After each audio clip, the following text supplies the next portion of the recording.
nagbigay na po siya ng Okay. openness.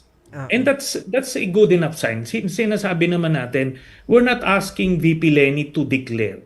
No, kahit lang yung mga leaders ng Pink, sabihin niya na siya ay bukas.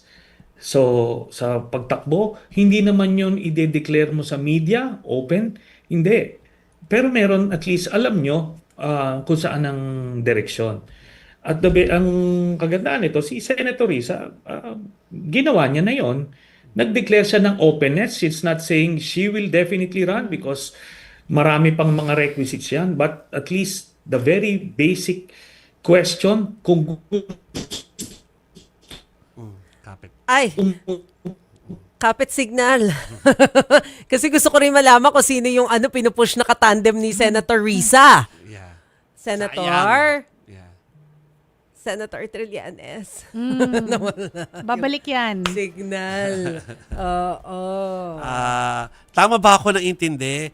Kasi di ba lagi sinasabi yung gustong magsilbi bilang pangulo, parang dapat dinideklara na yun eh. Hindi yung tipong last minute. So ayaw niya. Yes, Oo. yun yung ipinupuno Yun ang ni pinupuno niya. Senator Trillanes. At saka, Kasi nangyari na raw ako naman before. naniniwala rin ako na sa nagko-cover tayo ng mga tumakbong presidente, Ayan. si Senator na dyan ulit, tama ba yung intindi namin, Senator, na kung gusto mong manalo sa 2028, parang dapat ngayon pa lang Mag-decide ka pinaghahandaan na. mo na yan.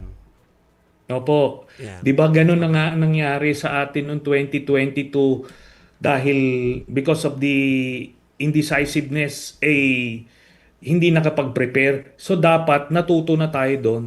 Kung bukas pa sila sa pagtakbo bilang pangulo, kailangan naghahanda na. Hindi natin sinasabing mag-declare publicly kung hindi maghanda ka internally. At walang ganong paghahanda na ginagawa. Kaya kino-call out ko na yon. Kasi ngayon, meron na tayong pagpipilian, hindi na lang siya. Kaya dati kasi no choice, nag-aantay ka sa kanya Pero ngayon, pwede nang hindi siya antayin. Senator, last na lang. Sino po yung pinupush nyo na makakatandem ni Senator Risa for 2028? Actually, maraming options na available. Even si Senator Bam, pwede siya, di ba? Maraming nagsasabi si General Torre, pwede siya, di ba? Even si Senator Raffy Tulfo, marami pang mga permutations yan. Pero ang pinaka-importante kasi dito, yung presidente. Kasi di ba, dapat yung leader talagang nasa sayo magsisimula yon, yung readiness na tipong gusto mo bang mamuno ng ating bansa with all the problems, with all the challenges?